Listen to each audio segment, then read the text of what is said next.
नमस्कार दर्शकों, भारत टीवी के कार्यक्रम साप्ताहिक साक्षात्कार में आपका स्वागत है। आज हमारे बीच में रूबरू है रेखा त्यागी जी, जो कि सुभाष मोहल्ले से आम आदमी पार्टी की वर्तमान में निगम पार्षद है। इनसे बात कर लेते हैं। मैम, बहुत बहुत स्वागत है भारत टीवी के कार्यक्रम साक्षात्कार में।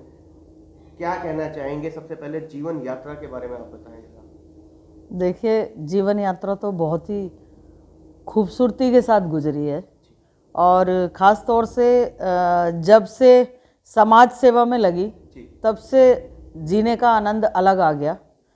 और समाज सेवा करते करते कैसे मैं पार्षद बनी, लोगों ने मुझे पसंद किया, मेरे काम को पसंद किया और उसी बिहाफ पे मुझे चुन के सीट पे बैठाया।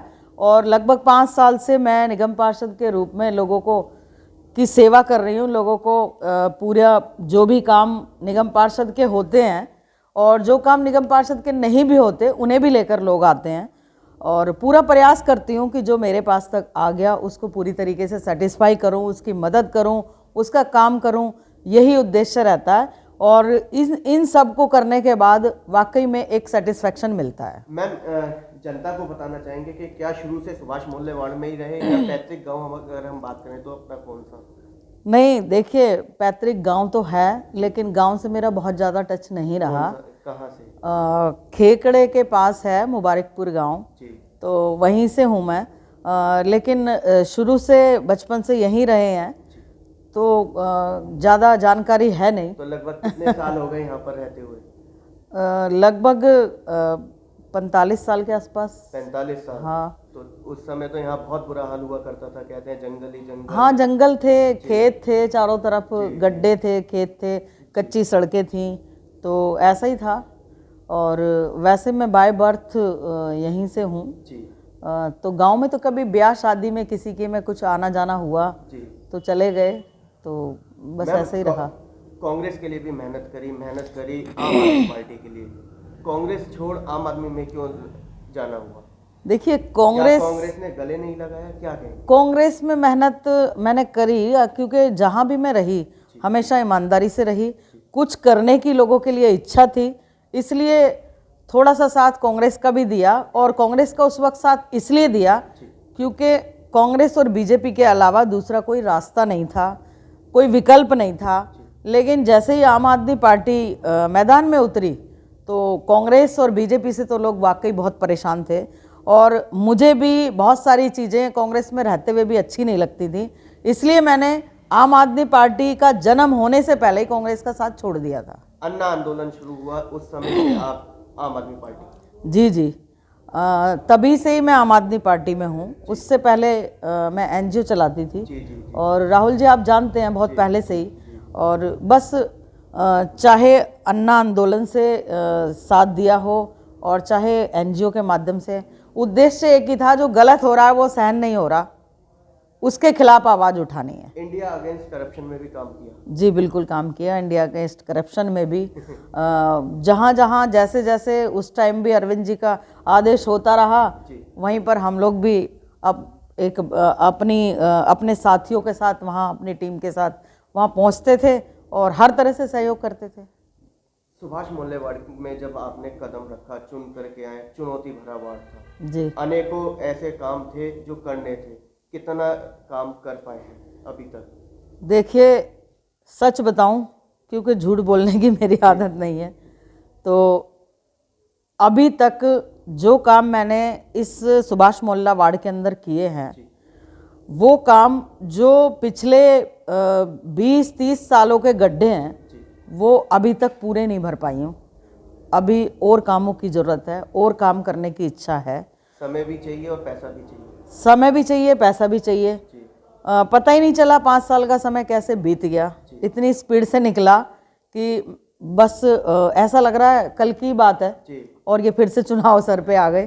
तो अभी समय भी चाहिए और पैसा भी चाहिए और आने वाले समय में मुझे लग रहा है कि जनता समय भी देगी और आम आदमी पार्टी की सरकार एमसीडी में आएगी तो पैसे की कमी भी पूरी हो जाएगी, क्योंकि यहाँ तो 15 सालों से भाजपा की एमसीडी में सरकार है और वो केवल फंड का रोना रोते रहते हैं। तो हमें तो वो निगम पार्षदों को तो 1 रुपया आज तक दिया ही नहीं, हमें तो क्या देंगे वो कर्मचारियों की सैलरी नहीं दे पा रहे हैं, वो शिक्षकों की सैलरी नहीं दे पा रहे हैं, डॉक्टर्स की नहीं दे पा रहे, वो किसी डिपार्टमेंट की सैलरी नहीं दे पा रहे। वो उन्होंने पूरी चोर बाजारी वहाँ खोल रखी है, अपने बस्ते भरते हैं, अपने बैग भरते हैं और निकल लेते हैं, और बस ऐसा ही आलम है वहाँ पे तो कुछ। मैम, विपक्ष ने सुभाष मोल्ले में एक आपके प्रति वेब बना रखी है कि मैडम एक तरफा काम करती हैं, हिंदू इलाकों में ध्यान नहीं देती। नहीं, देखिए विपक्ष का तो काम है कुछ ना कुछ ऐसी गलत चीज़ों को उड़ाना, लोगों को बरगलाना, क्योंकि विपक्ष के पास कम से कम इस वार्ड में और कुछ काम तो बताने को नहीं है कि उन्होंने 20 साल 25 साल 30 साल में इस वार्ड के अंदर क्या काम किए हैं। एक भी काम उनके पास बताने को नहीं है। उन्होंने इस वार्ड को पूरा नरकलोक बना रखा था, चारों तरफ कूड़े के ढेर, कूड़े के अंबार, बड़े बड़े कूड़े घर खत्ते बना रखे थे, और इस वार्ड के अंदर ऐसे कूड़े के खत्ते थे कि उनमें 3 विधानसभाओं का कूड़ा आके डलता था और यहाँ निगम पार्षद डलवाती थी। कमाल की बात यह है। लेकिन आज आप देखिए चारों तरफ इस वार्ड के पूरा घूम के देखिए, कहीं भी आपको एक भी ढलाव घर, कूड़ा घर नहीं मिलेगा। चारों तरफ से सारे ढलाव घर खत्म कर दिए गए। मैम, ईडीएमसी में जाते हैं तो आपके प्रति कहते हैं शेरनी आ गई, सदन नहीं चलेगा। ऐसा क्यों? ऐसा इसलिए है क्योंकि देखिए थोड़ा सा स्वाभाविक बात है कि जहाँ पर वो मोदी, क्या नाम है, लड़ना मोदी जी के राग अलापने लगते हैं और जहाँ बीजेपी के राग अलापने लगते हैं, तो वहाँ पर मन को ठेस पहुँचती है, क्योंकि काम तो कुछ करते नहीं है। और आके वहाँ केवल केजरीवाल ने फंड नहीं दिया, केजरीवाल ने फंड नहीं दिया, रोना रोते रहते हैं। दिल्ली की जनता को बहकाने के लिए कुछ ना कुछ उल्टे सीधे प्रस्ताव लाते हैं, उन पे मोहर लगाते हैं और हम लोगों पर भी पूरा दबाव बनाते हैं कि हम भी उनमें सहमति जताएं। तो जब इस तरीके के दबाव बनाने लगते हैं तो उस टाइम मेरा स्वभाव ही चुप बैठना नहीं है, क्योंकि गलत नीतियों के लिए ही तो हम खड़े हुए हैं। गलत के खिलाफ अगर हमने सदन में आवाज नहीं उठाई तो हमारे क्षेत्र की जनता, दिल्ली की जनता आम आदमी पार्टी के निगम पार्षदों को माफ नहीं करेगी। कहीं ना कहीं इतना पैनिक हो जाते हैं कि आप अपने ही विधायक से भी कुछ, क्योंकि गलत बात आपको बर्दाश्त नहीं। ऐसा नहीं है कहीं भी। पहली बात तो हमारे विधायक नहीं है, बहुत ही सम्मानित दिल्ली प्रदेश अध्यक्ष आम आदमी पार्टी के हैं, कैबिनेट मिनिस्टर हैं। तो मैं तो वैसे ही उनके आगे मतलब आँख ही नहीं उठा पाती हूँ। मैं इतना उनको बड़ा मानती हूँ और बहुत रिगार्ड करती हूँ मैं। और दूसरी बात यह है कि आज तक कभी ऐसी नौबत ही नहीं आई किसी बात को लेके भी। जो भी बात होती है मैं मंत्री जी को, माननीय गोपाल राय जी को, वो बात मैं उनको बताती हूँ, और इलाके में कोई काम होता है तो उसको करवाते हैं। वो चाहे वर्चुअल आपकी बैठक होती हो तो भी उसमें आप अपनी पक्ष रखने के लिए मजबूताई से रखती हैं। हाँ, वर्चुअल कल भी हुई थी और अब से पहले भी हुई है। तो वर्चुअल में पहले तो मेरे साथ तो ऐसा कर देते हैं, मेरी आवाज़ ही म्यूट कर देते हैं। मैंने बहुत नीचे मैसेज लिख के भेजे, भाई मेरी आवाज़ क्यों म्यूट करते हो, सबकी आवाज़ खुली रहती है, मेरी ऐसे ही सदन में मेरा माइक बंद कर देते हो। तो कहीं ना कहीं सत्ता पक्ष को भय तो है, तो इस बात का भय उनको रहता है कि सदन चलने नहीं देगी। वर्चुअल में भी इसी वजह से मेरी आवाज़ को म्यूट करा जाता है, ताकि मैं इनकी बातों का विरोध ना कर पाऊँ। वो जो मर्जी अपना बोलते रहें। अभी कई बार वर्चुअल हुई है, उसमें इतनी बकवासबाजी इन लोगों ने करी है, इतना ज़्यादा राग अलापा है, बस केजरीवाल जी को और आम आदमी पार्टी को कोसने के अलावा इनके पास अपना काम बताने के लिए कुछ है ही नहीं। एमसीडी में केजरीवाल क्या आ रहे हैं पूरी तरीके से 2022? कोई तो 100% कहता है, मैं 500% कह रही हूँ कि केजरीवाल आ रहे हैं। और दिल्ली की जनता ने पूरा अपना मन बना लिया, पूरा मूड बना के बैठी है। क्योंकि आप चारों तरफ देखिए कि दिल्ली की जनता को कितना परेशान किया हुआ है इस भाजपा की सरकार ने। कहीं हाउस टैक्स के नाम पे लोगों के घरों में चालान भेज रहे हैं ये, और कहीं कन्वर्जन के नाम पे दुकानदारों से लूट मचाने का काम कर रहे हैं।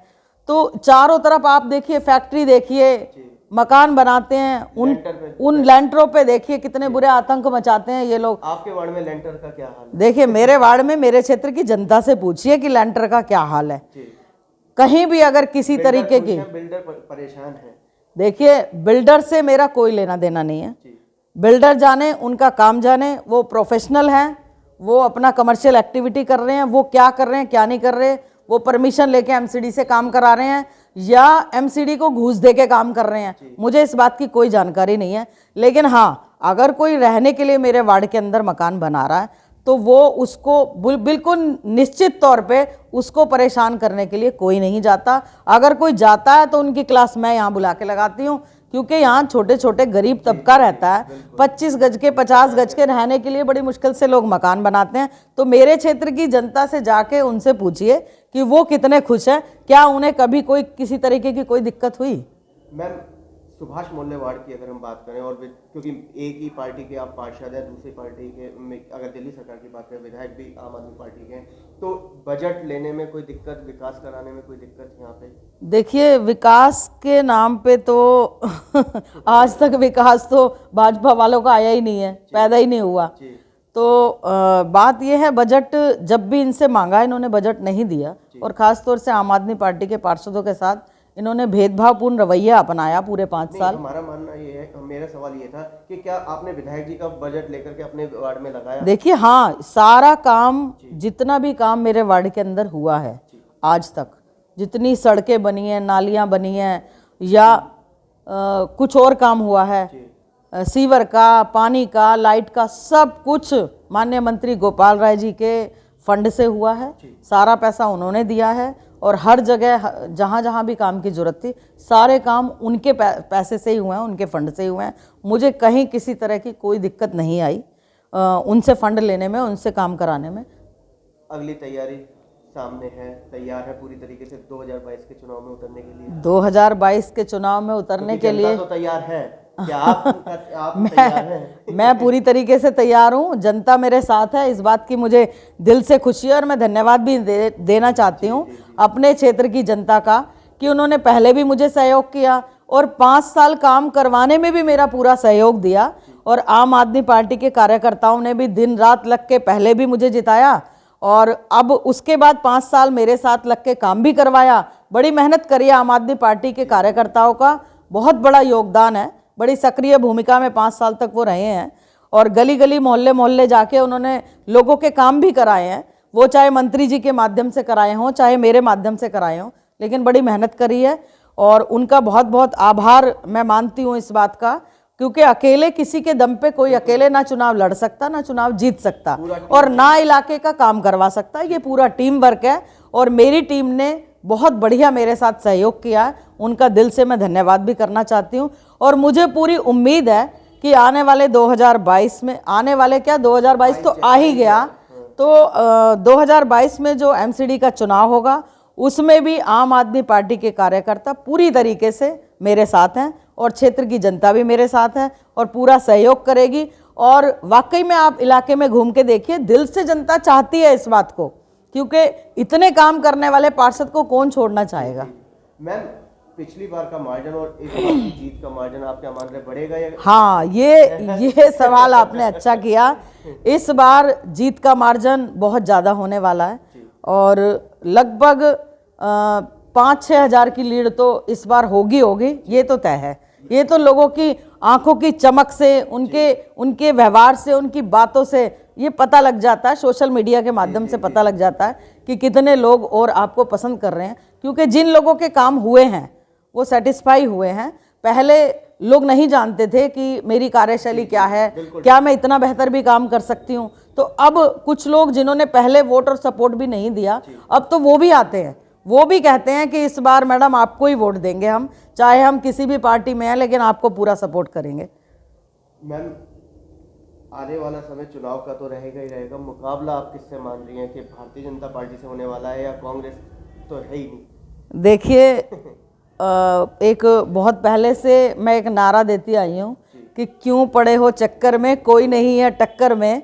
तो उसी में मुझे तो अभी तक ना तो भाजपा का कोई चेहरा सामने आया और ना कांग्रेस का कोई चेहरा सामने आया, और मुझे तो कहीं से कहीं तक कोई फाइट में अभी तक नज़र नहीं आया। क्योंकि अगर किसी को इलेक्शन लड़ना होता है तो वो सामने आता है, काम करता है अपने या अपने सोशल मीडिया के माध्यम से, या कैसे भी इलाके में भी रहता है, मीटिंगें करता है। मुझे अभी तक एक भी चेहरा किसी भी पार्टी का मेरे वार्ड में मैंने अभी तक देखा नहीं। मुझे तो ऐसा लग रहा है भयभीत हैं, और अभी कोई हिम्मत ही नहीं कर पा रहा सामने आने की, कि कौन इसके सामने टक्कर लेगा, कौन इतना काम करेगा, कैसे, मतलब उनको लग रहा है कि पैसा खराब करने वाली बात है। तो इस चक्कर में कोई अपने पोस्टर होर्डिंग भी नहीं लगवा रहा, मैं आपको बताऊं। अगर हम बात करें दंगे हमारे इस सुभाष मोहल्ले पूर्वी दिल्ली में ही से ही शुरुआत हुई, तो उस समय आप लोग कहाँ, मतलब बचाव में रहे, क्या कहेंगे? देखिए ये बड़े दुख का विषय है कि हमारे इलाका भी दंगा प्रभावित रहा और काफ़ी नुकसान इस वार्ड के अंदर हुआ। लेकिन उस समय मैं लोगों के बीच में थी, लोगों के हर जिसके यहाँ भी नुकसान हुआ मैं उनके घर गई, उनके दरवाज़ों पर गई, उनका हालचाल लिया। और मुझे बड़ी एसीपी डीसीपी पूरी इनकी टीम ने मुझे रोक दिया एक दो बार, क्योंकि जब मैं इलाके में निकल के जाती थी तो पीछे से भीड़ आ जाती थी। तो वहाँ कई जगह मुझे रोका गया। जब मुझे रोक दिया गया तो फिर मुझे भी पुलिस की थोड़ी माननी पड़ी, क्योंकि उस वक्त सेंसिटिव मामला था। चारों तरफ ऐसा लग रहा था भाई मेरे पीछे इतने लोग आ गए हैं तो कहीं कोई बात ना हो जाए। लेकिन मेरी सांत्वना हर दंगा पीड़ित के साथ रही, और वो असल में कोई गैर नहीं है, सब मेरे परिवार के लोग हैं, मेरे क्षेत्र के लोग हैं। दर्द कहीं ना कहीं अभी भी बरकरार है, भूले नहीं है वो मंजर? ऐसा नहीं है। देखो दर्द तो आदमी को जरा सी चोट लगे उसका भी रहता है। तो जिन लोगों के घर में नुकसान हुए हैं उनको दर्द तो होगा ही, और इतना आसान नहीं होता। कहना आसान है लेकिन भूलना इतना आसान नहीं होता। लेकिन मेरे क्षेत्र के लोग इस बात से सेटिस्फाई हैं, इस बात को जानते हैं कि उन सारी चीज़ों में रेखा त्यागी की तो कोई गलती नहीं थी, कम से कम इस बात को तो मानते हैं सब। और हाँ, मैं उन सब के साथ खड़ी थी, सबको इस बात का पता है। और मेरी पूरी सहानुभूति पूरी तरीके से, मैंने पुलिस को भी बहुत कॉल करी, मेरी मंत्री जी से भी बहुत बात चली, मंत्री जी भी आए एरिया के अंदर। तो ये सब चीज़ें रही तो जनता को पता है, लोग जानते हैं। दंगों के तुरंत बाद पहली लहर, दूसरी लहर और अब तीसरी लहर, वर्तमान स्थिति क्या कहें? देखिए खुशी की बात है कि आप ऐसे टाइम मुझसे सवाल पूछ रहे हैं कि अब स्थिति काबू में है, नियंत्रण में है। राज्यों में या वास्तव में? नहीं, वास्तव में ही है।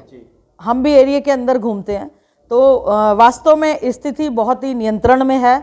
आप देखिए कहीं किसी तरह का कोई हाहाकार नहीं मच रहा, कोई ऑक्सीजन नहीं मांग रहा, कोई ये नहीं पूछ रहा कि भाई हॉस्पिटल में एडमिट करा दीजिए। किसी तरीके की कोई दवाइयों की शॉर्टेज नहीं है, बेड खाली पड़े हुए हैं, हॉस्पिटल खाली पड़े हुए हैं, कहीं कोई ऐसी मारामारी नहीं है। हाँ, जो सीजन का जो थोड़ा बहुत बीमारी सीजन ओवर बदलने के बाद जो होती है वो तो हर सीजन में होती है, इस बार भी हुई है। जैसे खांसी जुकाम बुखार मुझे भी हुआ, नेचुरल है वो सब चीज़ें।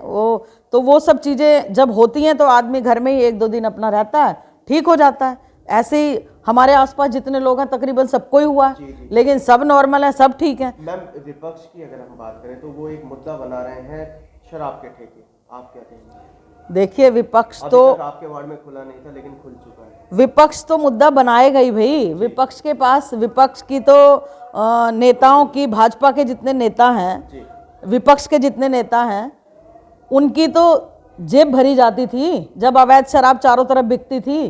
तो वो तो इस बात से खुश थे कि उनकी जेब भरी जा रही है, उनको 2 नंबर का पैसा उनकी जेबों में जा रहा है। अभी तक आपके वार्ड में शराब का ठेका नहीं था मगर खुल गया। देखिए शराब का ठेका खुलना हमारे वार्ड में जहां ठेका खुला है, और उस ठेके के लिए विरोध आप यकीन मानिए मैंने भी बात करी है, उसका विरोध भी किया, ठेके का विरोध मैंने किया है। और क्योंकि हम लोग जनता के साथ हैं, बिल्कुल ठीक बात। और हमारी पार्टी का भी मानना यह है कि जहां जनता नहीं चाहती वहां हम उस काम को नहीं करेंगे। अभी उसके ऊपर भी काफ़ी मंत्री जी ने भी उसके लिए लेटर आगे लिखा है। मैंने मंत्री जी के सामने मैं लोगों को लेकर गई, इस बात को रखा। और देखिए ठेके जो खुले हैं वो ठेके जितने पहले दिल्ली के अंदर ठेके थे उन ठेकों से कम ठेके खुले हैं। पहले जितने 800 कुछ ठेके दिल्ली के अंदर थे तो उनमें से 2-4 ठेके कम ही खुले हैं, ज़्यादा नहीं खुले। पहली बात तो ये, जो ये बार बार इल्जाम लगा रहे हैं कि दिल्ली के अंदर ठेके खोल दिए, ठेके तो पहले भी थे, बिल्कुल थे, तो कोई नई चीज नहीं हुई है, लेकिन उसको व्यवस्थित तरीके से कर दिया। पहले एक एक इलाके के अंदर, पहले अब क्या नाम है, हर वार्ड में पहले एक एक इलाके के अंदर एक जगह पे 3-3 4-4 ठेके थे। वहां व्यवस्था खराब होती थी।